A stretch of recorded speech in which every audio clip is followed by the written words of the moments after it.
Welcome to நிஸ்மாஸ் garden. இது பார்த்தீங்களா கொடியவரைங்க. கொடியவரை வந்து நமக்கு சீசன் முடிஞ்சதுக்கப்புறம் பூக்க ஸ்டார்ட் ஆகிருக்கு. இது பாருங்கள். ஆனால் இதில் காய் வருமா என்னன்னு தெரியல. ஒரே ஒரு காய் தான் வந்திருக்கு. அதோட மேலெல்லாம் அப்படி ஒரு மாதிரி எப்படியோ இருக்குது. காய் வருமானு தெரியல. ஆனால் பூக்கள் பார்க்கறதுக்கு ரொம்ப அழகாக இருக்குது. நிறைய பூ பூத்துருக்கு. அங்கே பாருங்கள், எல்லா சைடும் நிறைய பூ கொத்து கொத்தாக பூத்துருக்கு. காய் பிடிச்சா நல்லாயிருக்கும். ஏன்னா சீசனில் எங்களுக்கு வந்து ஒரு காய் கூட பிடிக்கலைங்க. இதே மாதிரி கொடி நிறையா வந்தது. ஆனால் காய் ஒரே ஒரு காய் இருந்தது. சரி விதையாவது எடுத்து வைப்போன்னு ஒரு 4 விதை கிடச்சது, எடுத்து வச்சுருக்கேன். இப்போ தான் நிறைய பூ பூத்துருக்கு. இப்போ இதில் வரும்னு நினைக்கிறேன், பார்க்கலாம். நெக்ஸ்ட் எப்படி கொடியவரை வந்து ஃபுல் டைம் இருக்குமா இல்லை நம்ம கட் பண்ணி விடணுமா என்னன்னு தெரியல. இப்போ பூ இருக்கிறதுனால நான் அப்படியே விட்டுட்டேன்.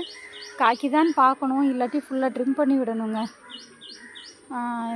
இதை பற்றி உங்களுக்கு ஏதாவது கமெண்ட்ஸ் தெரிஞ்சவரா சொல்லுங்கள். இது என்ன பண்ணணும், இது காய்க்குமா இல்லை? இதை பாருங்களேன், இதில் கூட 2 காய் இருக்குது, குட்டியாக இருக்குது. ஓகேங்க, ஓகே, பாய்.